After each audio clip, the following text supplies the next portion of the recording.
2024 లేదా 25లో డిగ్రీ లేదా బీటెక్ చదివారా? సాఫ్ట్వేర్ జాబ్ కోసం ఎదురు చూస్తున్నారా? అయితే కోడ్ జ్ఞాన్ 100 డేస్ కోర్సులో చేరండి, జాబ్ సాధించండి. నమస్తే అండి, నేను మీ యాంకర్ సిరి. ప్రజెంట్ మనతో పాటు ఉమా గారు ఉన్నారు, వైదిక్ ఆస్ట్రాలజర్. ఎస్పెషల్లీ చాలామంది కూడా కాలసర్ప దోషం ఉందని బాధపడుతూ ఉంటారు. అసలు ఈ కాలసర్ప దోషం అంటే ఏంటి, ఇది ఎందుకు వస్తుంది, ఒకవేళ అది మనకు వచ్చినప్పుడు ఎలాంటి ప్రభావం చూపిస్తుంది, వీటి గురించి ఈరోజు మనతో మాట్లాడడానికి ఉమా గారు ఉన్నారు. వారిని అడిగి తెలుసుకుందాం. నమస్కారం ఉమా గారు. నమస్తే అమ్మా. ఉమా గారు, మీ దగ్గరికి కూడా చాలా మంది క్లయింట్స్ వచ్చే ఉంటారు, మాకు కాలసర్ప దోషం ఉంది, ఎలాంటి రెమెడీ చేపించుకుంటే బాగుంటుంది అని అడుగుతూ ఉంటారు.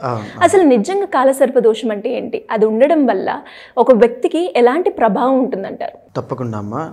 సో కాలసర్పదోషము ఆల్రెడీ మనం ఒక వీడియోలో చెప్పుకున్నాము. కాలసర్పదోషము అంటే కాల అంటే రాహు, సర్ప అంటే కేతువు అని అర్థం అండి. ఎప్పుడైతే రాహు కేతులు అనేటువంటి రెండు గ్రహాలు మిగిలిన 7 ప్లానెట్స్ని కంట్రోల్ చేస్తాయో, లేకపోతే వాటిని బంధిస్తాయో, ఆ రకమైనటువంటి ఫినామినన్నే మనం కాలసర్పదోషంగా చెబుతాము.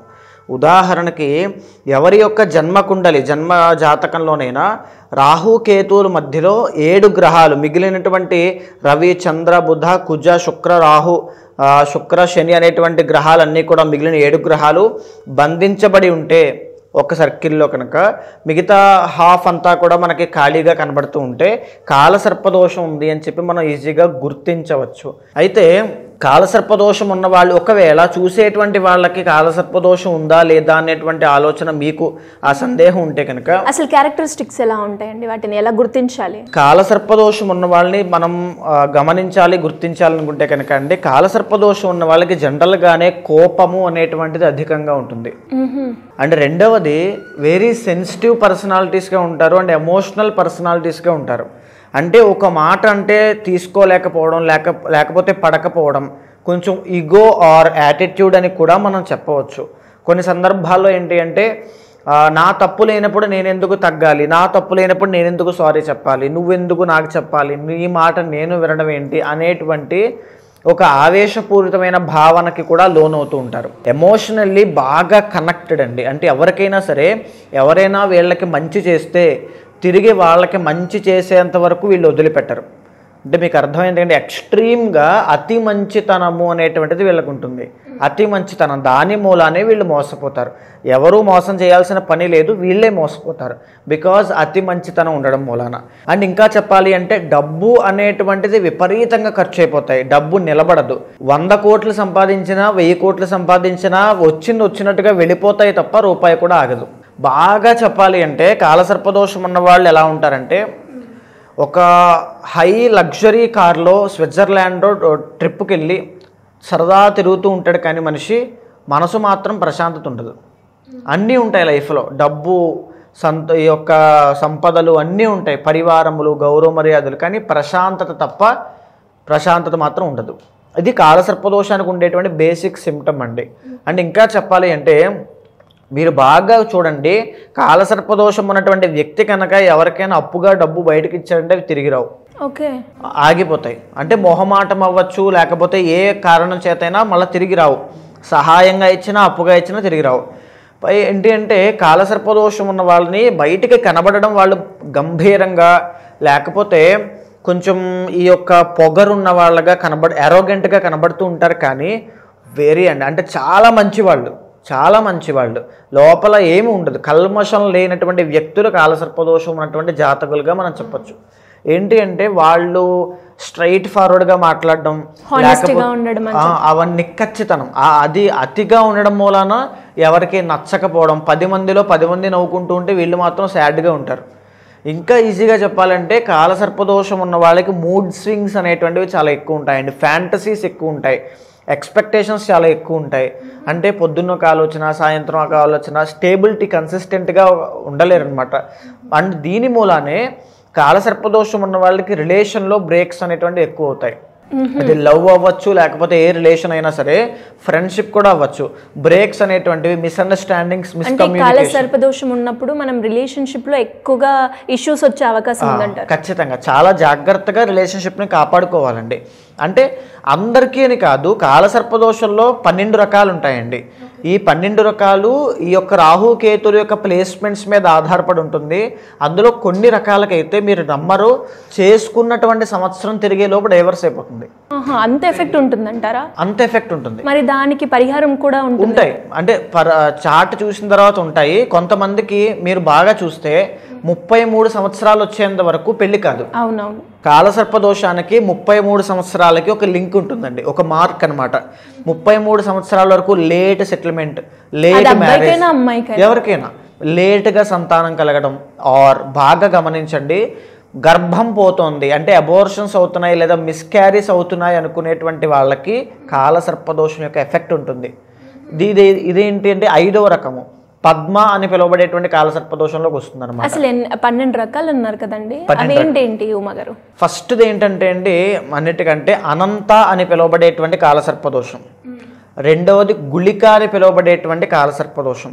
3 వాసుకి, 4 శంఖపాల, 5 పద్మ ఇప్పుడు మనం చెప్పింది, 6వది మహాపద్మ, 7 తక్షక అని పిలువబడేటువంటి కాలసర్పదోషం, 8వది కర్కోటక అని పిలువబడేటువంటిది, 9వది శంఖచూడ, 10వది పాతక, 11వది విషక్త, 12వది శేషనాగ. అంటే ఈ 12 రకాల కాలసర్పదోషములు ఒక్కొక్క రకమైన ఆస్పెక్ట్లో ఎఫెక్టివ్గా బాగా పనిచేస్తాయండి.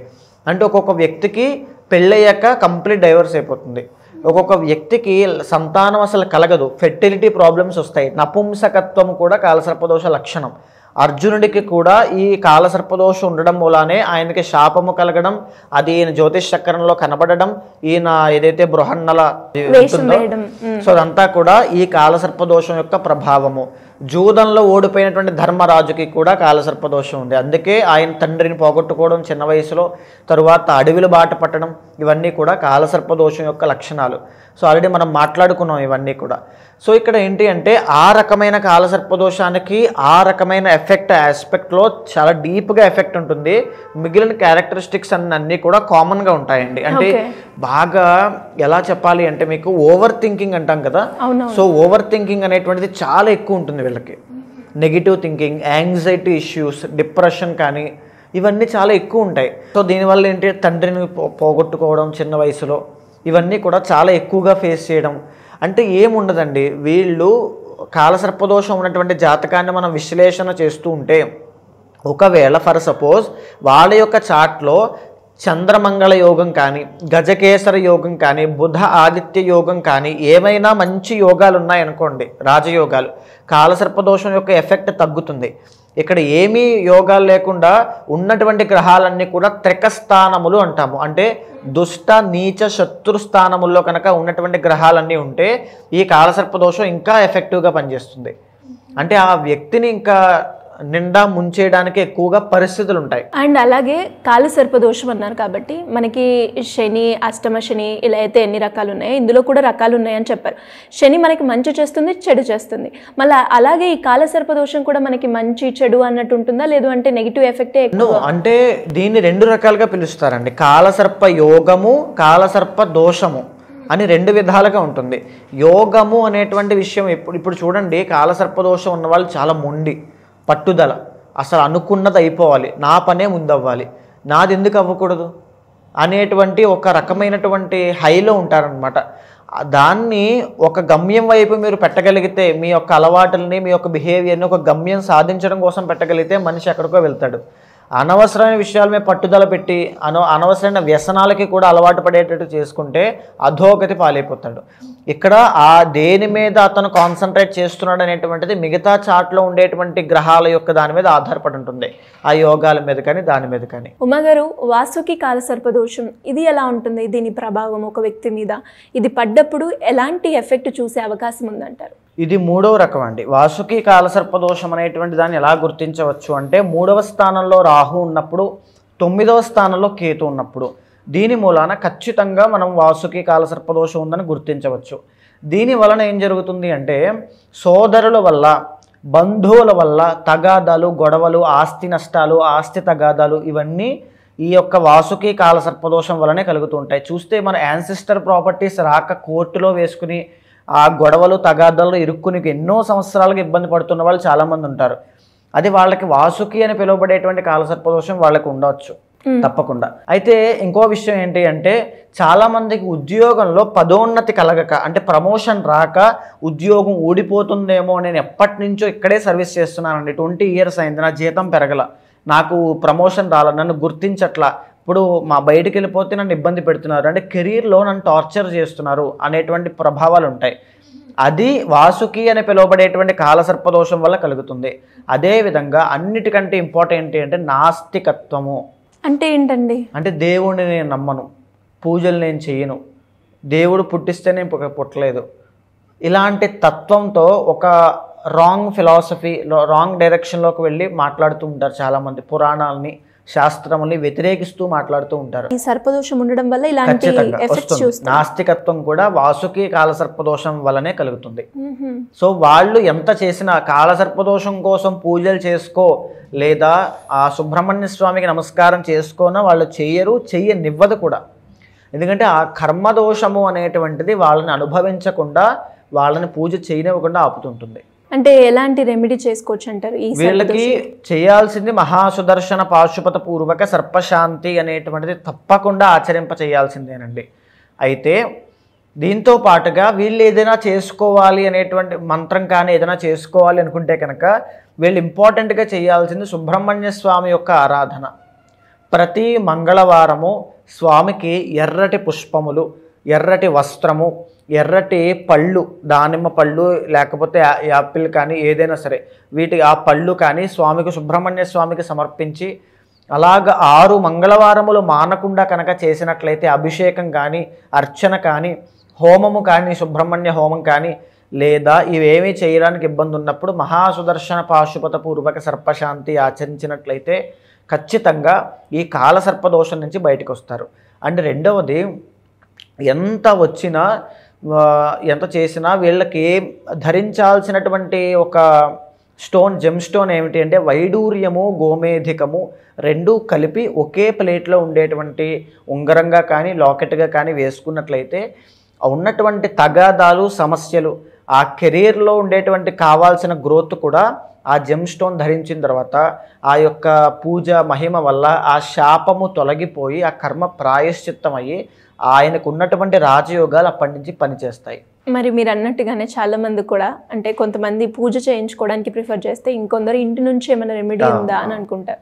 అలాంటి వాళ్ళకి ఏం చెప్తారండి? తప్పకుండా అండి. ఒకవేళ అలాగ మీరు ఏదైనా ఇబ్బంది పడుతూ ఉంటే కనుక మీరు మంత్రం చేసుకోవాలి అనేటువంటిది ఉంటే ఓం శరవణ భవాయ నమః అనేటువంటి మంత్రాన్ని 6 లక్షల సార్లు జపం చేయాలి.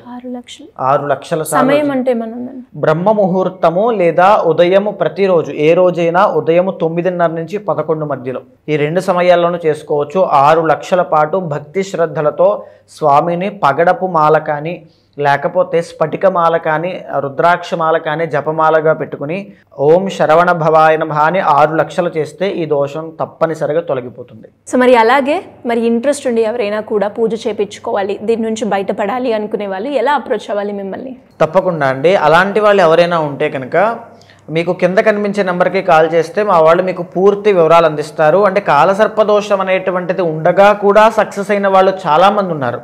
బికాజ్ ఎందుకు అంటే పర్సనల్ చాట్లో కొన్ని పాజిటివ్ యోగాలు, శుభయోగాలు కూడా ఉంటాయి చాలామందికి. అలాంటి వాళ్ళు ఉన్న వాళ్ళు ఉంటారు. అయితే అది పర్సనల్ చార్ట్ని డీప్గా అనలైజ్ చేసిన తర్వాత తెలుస్తుంది. సో మీ పర్సనల్ చార్ట్ చూసిన తర్వాత ఏ రకమైన కాలసర్పదోషంతో ఇబ్బంది పడుతున్నారు, అది సంపూర్ణంగా ఉందా అసంపూర్ణంగా ఉందో తెలుసుకుని ఆ మంత్రజపాన్ని మీతో ఆచరింపచేసి భగవత్ అనుగ్రహం కలిగేటట్టుగా ఖచ్చితంగా చేస్తాను. థ్యాంక్ యూ అండి. థ్యాంక్ యూ ఉమా గారు. నమస్తే అమ్మా.